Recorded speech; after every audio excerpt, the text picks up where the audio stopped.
ট্রাকসেল কার্যক্রমে চাপ সামাল দিতে হিমশিম খাচ্ছে টিসিবি। পণ্য সরবরাহ বৃদ্ধি আর বৈচিত্র্য আনার তাগিদ। সিরিয়ালে দাঁড়ায় আমি এই কম দামি জিনিসগুলো নিতেছি, আমার অনেক সাশ্রয় হচ্ছে। নিতে এসে ফিরে যায়, কিছু মাল যদি বাড়তি আসে পিছনে যারা দাঁড়াবে তারাও নিতে পারবে। চলতি বছরেই শুরু হবে ট্রান্স এশিয়ান হাইওয়ের কাজ। নরসিংদী বাইপাসে বিচ্ছিন্ন থাকবে কাপড়ের হাট, ক্ষতির আশঙ্কা পাইকারদের। পুরনো রূপে ফিরছে ইতালির পর্যটন খাত। সমুদ্র সৈকতে বাড়ছে ভিড়, ঘুরে দাঁড়ানোর আশা প্রবাসী ব্যবসায়ীদের।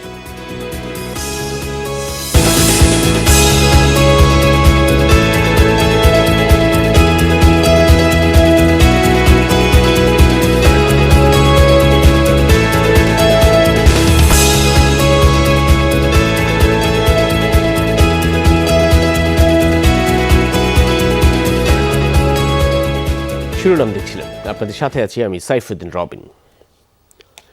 যতই দিন যাচ্ছে ততই বাড়ছে টিসিবির পণ্যের চাহিদা। ট্রাকের সামনে পণ্যের জন্য প্রতিদিন উপচে পড়া ভিড়। পণ্য না পেয়ে খালি হাতেও ফিরছে সাধারণ মানুষ। চাহিদার তুলনায় যোগান কম থাকায় বাড়ছে হাহুতাশ। জনবল সংকট এবং মজুদ স্বল্পতায় এখনই কার্যক্রম বাড়াতে পারছে না টিসিবি। তবে বরাদ্দ বাড়লে আরও বেশি মানুষকে পণ্য দেয়া সম্ভব হবে। বাজার থেকে পণ্যের দাম কম, তাই সকাল থেকেই অপেক্ষারত সাধারণ মানুষ। নিম্ন এবং নিম্ন মধ্যবিত্ত শ্রেণীর একটি অংশের মানুষের ভরসার জায়গা টিসিবি। ট্রাকসেল কার্যক্রম থেকে পণ্য কিনে স্বস্তিতে বড় জনগোষ্ঠী। তবে পণ্য বিক্রির ক্ষেত্রে এখনও আনা যায়নি শৃঙ্খলা। একই মানুষ প্রতিদিনই নিচ্ছে পণ্য। অভিযোগ আছে, কম দামে পণ্য নিয়ে খোলা বাজারে বেশি দামে বিক্রি করছে একটি চক্র। সিরিয়াল মানা নাই, আমরা তো 1 ঘন্টা ধরে খাড়া হয়েছে, এনে আইসা কয়জন এনা সিরিয়াল আগে, এটা কি হয়? মানুষ এসে মাল নিতে এসে ফিরে যায়, পার্কে মাল দিয়ে কুলাতে পারতেছে না এরা আর কি। এরকম পরিস্থিতি, কিছু মাল যদি বাড়তি আসে তাইলে দেখতেছি যে আমরা আর কি দাঁড়াইলো, পিছনে যারা দাঁড়াবে তারাও নিতে পারবে আর কি। সিরিয়াল দিয়ে গেছে আধা ঘন্টা পরে এসে ওইটা কি চলবে নাকি? এটা তো হয় না। আমরা যে রোদ্রে পুরে দাঁড়িয়ে রয়েছে এখানে। প্রতিদিনই লাইনে দেখা মিলছে নতুন নতুন মুখ। অন্যান্য কাজ বন্ধ রেখে অনেকেই দাঁড়াচ্ছেন লাইনে। উদ্দেশ্য ব্যয়ের চাপ থেকে একটু স্বস্তি। খোলা তেল নেয় হইলো 140 টাকা, এখান থেকে আমি 100 টাকা পাচ্ছি। এই জন্য আমি একটু সময় হইলেও ভাড়া মারতে পারতেছি না, তাই আমি একটু সিরিয়ালে দাঁড়ায় আমি এই কম দামি জিনিসগুলো নিতেছি, আমার অনেক সাশ্রয় হচ্ছে। প্যাসেঞ্জার নাইকা, 3 দিনের ছুটি, রাস্তায় যাত্রী নাইকা, তার জন্য 1 ঘন্টা দাঁড়া দেখা যদি নিয়ে যেতে পারি তার জন্য দাঁড়িয়েছি। বিক্রি ব্যবস্থায় স্বচ্ছতা না কঠিন কাজ। আমি আছি বাইরে, আর বাকি মাপতেছে, খেয়াল করতেছে তত সম্ভব, চেষ্টা করে দেখার জন্য। আর ওরকম যদি বেশি দেখা যায় এরকম হচ্ছে, আমাদের মার্কার পেন আছে, মার্কার পেন প্রয়োজন আমরা মার্ক করে দিই। পণ্যের সরবরাহ বাড়াতে উদ্যোগ নিচ্ছে টিসিবি। একই লাইনে দাঁড়িয়ে একই পরিবারে 4-5 জন পণ্য সংগ্রহ করে। এটার জন্য দেখবেন আপনি গত কিছুদিন যাবৎ আমরা তেলের বোতলের মুখটা খুলে রেখে দিচ্ছি, কারণ মুখ খোলা বোতল কেউ নিতে চাইবে না। এটা তার পারিবারিক প্রয়োজনে হলে সে নিবে। এটা কিন্তু আমরা নিত্যনৈমিত্তিক এক এক ধরনের পন্থা অবলম্বন করছি। এছাড়াও প্রতিটা স্পটে নিয়মিত দিচ্ছি না, কারণ নিয়মিত দিলে ওই স্পটে কিছু স্থানীয় কাছাকাছি লোকজন সংঘবদ্ধভাবে এসে লাইনে প্রথমে দাঁড়িয়ে যায়। চাহিদা বিবেচনায় নিয়ে তেল, ডাল, চিনি ছাড়াও অন্যান্য পণ্য যুক্ত করতে উদ্যোগ নিয়েছে এই প্রতিষ্ঠান। রিমুর রহমান, যমুনা নিউজ, ঢাকা। একটু রংপুরে যেতে চাই। টিসিবির পণ্য বিক্রি কার্যক্রমের খবর জানতে সহকর্মী মাঝারুল মান্নান যোগ দিচ্ছেন। মাঝার, ক্রেতার চাহিদা অনুযায়ী টিসিবি কতটুকু পণ্য সরবরাহ করতে পারছে রংপুরে?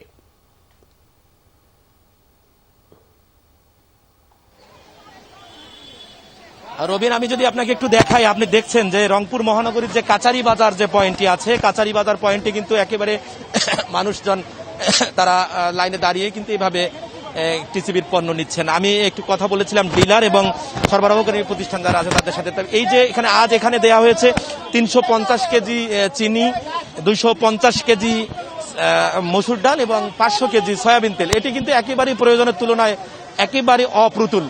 তার উপর আগামীকাল থেকে এই টিসিবির পণ্যটি যে দেওয়ার, প্রতিদিনই প্রায় নগরীর 20টি পয়েন্টে এই টিসিবির পণ্য দেওয়া হচ্ছিল। এখন যেটি শোনা যাচ্ছে যে 26শে আগস্ট অর্থাৎ আগামীকাল এটি বন্ধ হয়ে যেতে পারে। এখানকার যে মানুষের দাবি হচ্ছে যে এখানে বাড়ানো হোক, অর্থাৎ যে চাহিদার তুলনায় কিন্তু একেবারে অপ্রতুল। এখানে যে মজুদটা বাড়াইতে হবে এবং অতি দ্রুত কিভাবে সম্ভব সেটি নিশ্চিত করতে হবে এবং এটি টিসিবির পণ্যটি একেবারে অব্যাহত রাখতে হবে দেয়া। এটি বলছেন এখানকার এখানে যারা কিনছেন যারা, এবং আপনি দেখছেন যে এখানে যারা ক্রেতা যারা আছেন তারা কিন্তু সবাই একেবারে শুধু যে নিম্ন শ্রেণীর মানুষ তা নয়, এখানে মধ্যবিত্ত শ্রেণীর মানুষও কিন্তু কিনতে এসছেন। অর্থাৎ তারা চাইছেন যে পরিমাণ দেয়া হচ্ছে এটি একেবারেই অপ্রতুল, এটি বাড়াতে হবে এবং এই টাইমটাও বাড়াতে হবে। রবিন, ধন্যবাদ। সহকর্মী শকর মাজহারুল মান্নান রংপুর থেকে জানাচ্ছিলেন। নিত্যপণ্য মূল্য পরিস্থিতি নিয়ে বাণিজ্য মন্ত্রণালয়ে চলছে অংশীজনদের নিয়ে সভা। সেখানে আছেন সহকর্মী রিমন রহমান, যাচ্ছি তার কাছে। আর রিমন, সভায় কোন কোন বিষয়ে পর্যালোচনা করা হচ্ছে? রবিন, বৈঠকটি শুরু হয়েছে কিছুক্ষণ আগে এবং এতে সভাপতিত্ব করছেন বাণিজ্য সচিব এবং সেখানে কিন্তু বিভিন্ন পর্যায়ের ব্যবসায়ীরা উপস্থিত হয়েছেন। আমদানিকারক থেকে শুরু করে পাইকারি পর্যায়ের যে ব্যবসায়ী রয়েছেন তারা কিন্তু এসেছেন এবং সরকারের যে বিভিন্ন প্রতিষ্ঠান রয়েছে বাণিজ্য মন্ত্রণালয়ের অধীন, যারা বাজার দরকে নিয়ন্ত্রণ করেন বা পর্যবেক্ষণ করেন, সেসব সংগঠনগুলো বা সেসব প্রতিষ্ঠানগুলোর কিন্তু প্রধানরা কিন্তু উপস্থিত হয়েছেন। বৈঠকটিতে মূলত আলোচনা করা হচ্ছে যে সাম্প্রতিক সময়ে কিন্তু বেশ কয়েকটি পণ্যের দাম বৃদ্ধি পেয়েছে, বিশেষ করে ভোজ্য তেল, চিনি এবং ডালের দাম এবং আটার দামও কিন্তু বেড়েছে, যার ফলে কিন্তু দেখা যাচ্ছে যে মানুষের মধ্যে একটা অস্বস্তি তৈরি হয়েছে। বিশেষ করে আমরা যদি দেখতে পাই যে আন্তর্জাতিক বাজারের দোহাই দিয়ে ভোজ্য তেলের দাম বৃদ্ধি করার একটি প্রবণতা তৈরি হয়েছে, যেটি আমরা দেখতে পেয়েছি টিসিবির হিসেবে। সেখানে কিন্তু দেখা গেছে যে প্রায় 50 এক বছরের ব্যবধানে কিন্তু ভোজ্য তেলের দাম বেড়েছে। পাশাপাশি আটার দাম কিন্তু কেজি প্রতি 7 থেকে 8 টাকা, প্রায় 10 টাকার মতো বৃদ্ধি পেয়েছে। পাশাপাশি অন্য যে পণ্যগুলো আমরা দেখতে পেয়েছি যে মসুর ডালের দামও কিন্তু সাম্প্রতিক সময় অর্থাৎ 5 থেকে 7 দিনের মধ্যে কিন্তু 5 থেকে 7 টাকা কেজিতে বৃদ্ধি পেয়েছে। এছাড়াও কিন্তু অন্য কয়েকটি পণ্যের দাম কিন্তু বৃদ্ধি পাওয়ার কারণে বাণিজ্য মন্ত্রণালয় নড়িচড়ে বসেছে এবং তারা যাচাই বাছাই করছে যে আসলে আন্তর্জাতিক বাজারে কী ধরনের পণ্য মূল্য রয়েছে এবং সেই পণ্য মূল্য এখানে আমদানি করে তার বাজার দরটা কীভাবে এখানে নিয়ন্ত্রণ করা হচ্ছে বা সেখানে কীভাবে বাস্তবায়ন করা হচ্ছে সেই বিষয়টি তার খতিয়ে দেখা হচ্ছে। পাশাপাশি আমদানি পরিস্থিতি কী অবস্থায় রয়েছে, স্থানীয় উৎপাদন কী অবস্থায় রয়েছে সেই বিষয়টাই কিন্তু যাচাই বাছাই করা হচ্ছে। এখানে বিভিন্ন পর্যায়ের নেতৃবৃন্দ এসেছেন, তাদের মতামত তুলে ধরছেন। এখানে কিন্তু বাণিজ্য সচিব যিনি রয়েছেন তিনি আসলে যে কথাটি প্রথমেই বৈঠকে জানিয়েছেন যে আসলে বাজার যে কোনো মূল্য নিয়ন্ত্রণ করতে হবে, সেক্ষেত্রে যাতে সাধারণ মানুষের ভোক্তাদের যাতে কোনো সংকট তৈরি না হয় বা অস্বস্তি তৈরি না হয়। বৈঠক শেষে আমরা সার্বিক বৈঠকের বিষয়ে জানতে পারবো। রবিন, ধন্যবাদ সহকর্মী রিমন রহমান। ঢাকা চেম্বার অনলাইনে খাদ্য নিরাপত্তা বিষয়ে আলোচনা সভার আয়োজন করেছে, আমরা সরাসরি যাচ্ছি সেক্ষেত্রে। আমি শুধু ক্রপ সেক্টর নিয়ে 2-3টা কথা বলতে যাচ্ছি। যদি আমরা নিরাপদ খাদ্য উৎপাদন করতে চাই তাহলে 3টা বিষয়ে আমাদেরকে খুব জরুরিভাবে মনোযোগ দেওয়া দরকার। একটা হলো প্রোডাকশন সাইডে, একটা হলো সাপ্লাই সাইড, আরেকটা হলো হোলসেল এবং রিটেলিং সাইডে। এই 3টা জায়গায় যদি আমরা কাজ করতে না পারি, আমরা যত যাই বলি আমরা নিরাপদ খাদ্য উৎপাদনও করতে পারবো না এবং সেই নিরাপদ খাদ্য থেকে যেগুলো তৈরি হবে সেগুলো যে খুব ভালো বিষয়গুলো হবে সেগুলো কিছু না। এর সাথে যেটা যুক্ত সেই জিনিসটা আমার কাছে যেটা মনে হয় সেটা হলো যে কৃষি সেক্টর ইদানিং কালে যে বিষয়টা হচ্ছে সেটা হলো ইন্ডাস্ট্রি ইফ্লুয়েন্ট এবং সিটি ওয়েস্ট। এই দুইটা আমাদের জন্য বড় ধরনের হুমকি হয়ে দাঁড়াচ্ছে, কারণ আমাদের পানি এবং আমাদের মাটি নষ্ট হয়ে যাচ্ছে। এখানে সম্মিলিতভাবে অনেকগুলো মন্ত্রণালয়ের কাজ করা আমাদের এখন খুব জরুরি হয়ে পড়েছে। এটা কৃষি মন্ত্রণালয় একার পক্ষে এটা সম্ভব কিনা আমি জানি না, মাননীয় মন্ত্রী মহোদয় এখানে আছে। আর এবছরই শুরু হবে ট্রান্স এশিয়ান হাইওয়ের কাজ। তবে নরসিংদীতে বাইপাস তৈরির মাধ্যমে মূল সড়ক থেকে বিচ্ছিন্ন করা হবে দেশীয় কাপড়ের সবচেয়ে বড় বাজার শেখেরচর, বাবুরহাট ও মাধবদীকে। এতে ব্যবসায় চরম ক্ষতির আশঙ্কা করছেন স্থানীয় ব্যবসায়ীরা। চলতি অর্থবছরে শুরু হবে ঢাকা সিলেট মহাসড়ক 6 লেনে উন্নীতকরণ প্রকল্পের কাজ। প্রকল্পের নরসিংদী অংশে রয়েছে 52 কিলোমিটার এলাকা। তবে শিমুলতলা থেকে বাঘহাটা পর্যন্ত 8 কিলোমিটার বাইপাসের মাধ্যমে বিচ্ছিন্ন করা হবে বর্তমান মহাসড়ককে। এর ফলে দেশের সবচেয়ে বড় কাপড়ের বাজার শেখেরচর, বাবুরহাট ও মাধবদী ক্ষতিগ্রস্ত হওয়ার আশঙ্কা করছেন স্থানীয় ব্যবসায়ীরা। আমরা ব্যবসায়ী মহল মারাত্মক ক্ষতিগ্রস্ত হব, আমাদের ব্যবসা বাণিজ্য বন্ধ হয়ে যাবে। রাস্তাটা যদি ওই দিকটা চলে যায় তাহলে ওই দিকটা আপনার গুরুত্ব বেড়ে যাবে। ভুলতা যেরকম করেছে ঠিক তেমনি ভাবে এখনো যদি ফ্লাইওভার করে নিয়ে যায়, একদিকে যেমন প্রকল্পটা দ্রুত বাস্তবায়িত হবে, ঠিক তেমনি ভাবে সরকারের এই অগ্রাধিকার প্রকল্পটা খুব দ্রুত আলোর মুখ দেখবে। অনলি 8 কিলোমিটার রাস্তার জন্য আমি মনে করি এই বাইপাসটা কোনো প্রয়োজন আছে। যদি এই বাইপাসটাকে করে তাহলে আমাদের ড্রাইভ সেক্টরটা টোটালি ধ্বংস হয়ে যাবে। সড়ক ও জনপথ অধিদপ্তরের দাবি, ট্রান্স এশিয়ান হাইওয়েতে যান চলাচল নির্বিঘ্ন করতেই 8 কিলোমিটারের বাইপাসের সিদ্ধান্ত। ব্যবসায়িক জোন ঠিক রাখতে বর্তমান মহাসড়কটিও 4 লেনে উন্নীতকরণের পরিকল্পনা রয়েছে বলে জানালেন নির্বাহী প্রকৌশলী। এটা 4 লেন করে জায়গায় জায়গায় কিছু বাঁচবে, যেহেতু ওখানে অনেকগুলো ট্রাক যাচ্ছে বাঁচবে বা ট্রাক স্ট্যান্ড করার জন্য সুপারিশ করা হয়েছে। আশা করি যে সেগুলো অন্তর্ভুক্ত হবে।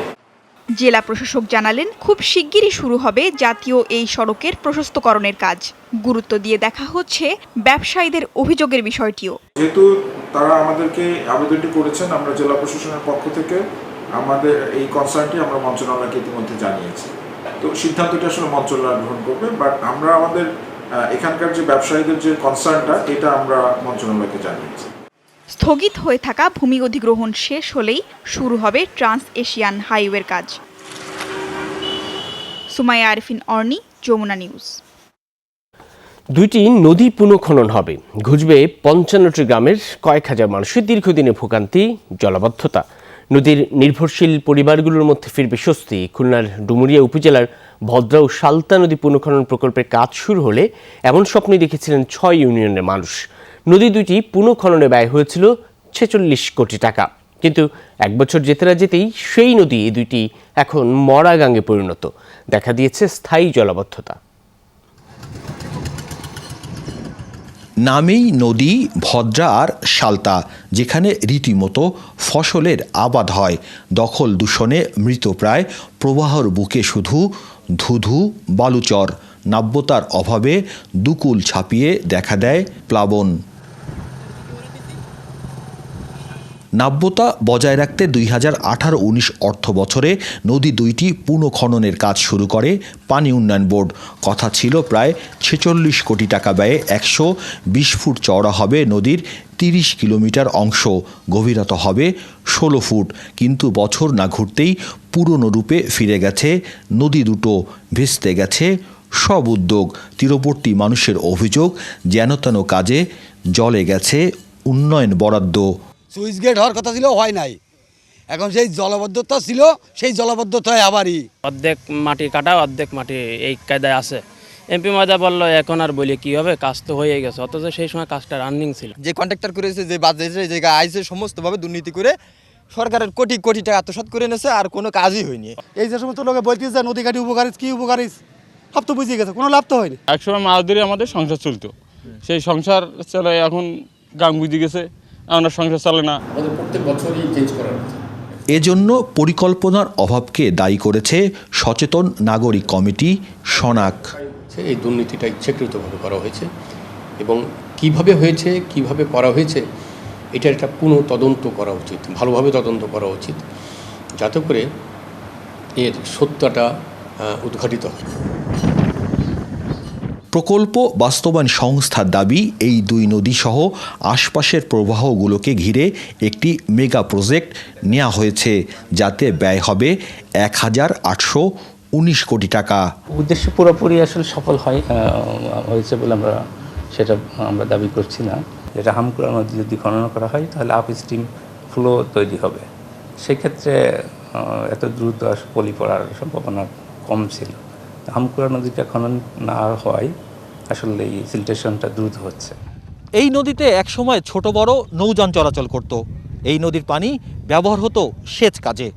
এই নদীতে মাছ ধরে জীবিকা নির্বাহ করতেন কয়েক হাজার পরিবার।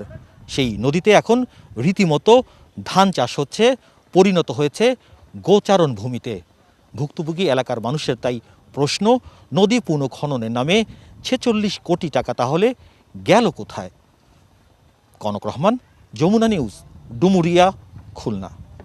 মহামারীর ধাক্কা কাটিয়ে পুরনো রূপে ফিরছে ইতালির পর্যটন খাত। সমুদ্র সৈকতগুলোর ভিড় বাড়ছে পর্যটকদের, সমুদ্র তীরবর্তী শহরগুলো মুখর হয়ে উঠেছে ভ্রমণ পিপাসু মানুষের ভিড়ে। ফলে ব্যস্ততা বেড়েছে পর্যটন খাত সংশ্লিষ্ট ব্যবসায়ীদেরও। সংকট কাটিয়ে আবারও লাভের মুখ দেখতে আশাবাদী প্রবাসী ব্যবসায়ীরাও। বিস্তারিত সহকর্মী জাকির হোসেন সুমনের প্রতিবেদন। বিশ্বজুড়ে পর্যটকদের কাছে সবুজের শহর হিসেবে পরিচিত ইতালির এ অঞ্চল। করোনার কারণে গেল বছর পর্যটক শূন্য থাকলেও এবারের মৌসুমে মুখর ভ্রমণ পিয়াসুদের পদচারণায়। দেশি বিদেশি পর্যটকদের পাশাপাশি অনেক প্রবাসী বাংলাদেশিও ভিড় করেছেন ইউজেলো সৈকতে। দীর্ঘ 2 বছর আমরা এই অবস্থায় ছিলাম করোনার জন্য, কিন্তু এখন এই বছরটায় করোনার পরিস্থিতি নর্মাল হয়ে আসার জন্য আমরা ঘর থেকে বের হয়ে বিভিন্ন টুরিস্ট পয়েন্টে যেতে পারছি। এখন এই বছর আসলাম, ভালোই লাগতেছে এবং অনেক লোকজন আসছে। এ শহরের বাসিন্দাদের প্রধান আয়ের উৎস পর্যটন খাত। শহরটির চারপাশে গড়ে উঠেছে অসংখ্য হোটেল, মোটেল, রেস্তোরাঁ সহ বিভিন্ন দোকান। শুধু ইতালীয় নয়, বিভিন্ন দেশের ব্যবসায়ীরা জড়িত ইউজলের পর্যটন খাতের সাথে। রয়েছেন উল্লেখযোগ্য সংখ্যক প্রবাসী বাংলাদেশিও। করোনায় গেল 1 বছরের বেশি সময় ব্যবসা বন্ধ থাকায় চরম সংকটে পড়েন এই ব্যবসায়ীরা। কিছুটা করোনার উন্নতি হওয়াতে অসুখ কিছুটা কমার কারণে আমাদেরকে একটু সুযোগ দিছে, যার কারণে আমরা একটু ব্যবসা বাণিজ্য করতে পারছি। ইদানিং কিছু বিদেশিও আসছে, টুরিস্ট। এ অবস্থায় সংকট কাটিয়ে আবারও ঘুরে দাঁড়াতে আশাবাদী বাংলাদেশি ব্যবসায়ীরা। মুশফিক হাসান, যমুনা নিউজ। আফগানিস্তানে খাদ্য সরবরাহের জন্য $20 কোটি জরুরি সহযোগিতার আবেদন জানালো বিশ্ব খাদ্য কর্মসূচি WFP। মঙ্গলবার দেশটিতে আসন্ন খাবার সংকট নিয়ে সতর্ক করেছে জাতিসংঘের খাদ্য বিষয়ক কর্মসূচি। জানিয়েছে, কাবুল বিমানবন্দরে নিষেধাজ্ঞার কারণে এই মুহূর্তে 4টি বিকল্প পথে আফগানিস্তানে খাবার পৌঁছানো হচ্ছে। তবে আগামী মাস থেকে মজুদকৃত খাদ্য ফুরিয়ে যাওয়া শুরু হবে। WFP এই মুহূর্তে উজবেকিস্তান, পাকিস্তান এবং তুর্কমেনিস্তানের সীমান্ত ক্রসিং ব্যবহার করে পৌঁছাচ্ছে খাবার। তবুও মাত্র 50% খাদ্যপণ্য আফগানিস্তানে নেওয়া যাচ্ছে। শিগগিরই দেশটির 2 কোটি মানুষের জরুরি ভিত্তিতে সহায়তার প্রয়োজন পড়বে এমন আশঙ্কা করছে WFP। আফগানিস্তানের প্রায় 1,85,00,000 মানুষ এরই মাঝে ত্রাণের উপর নির্ভরশীল। চলমান খরার কারণে সংখ্যাটি আরও বাড়বে। এই ছিল বিজনেস টুডেতে। এতক্ষণ সাথে থাকার জন্য ধন্যবাদ সকলকে।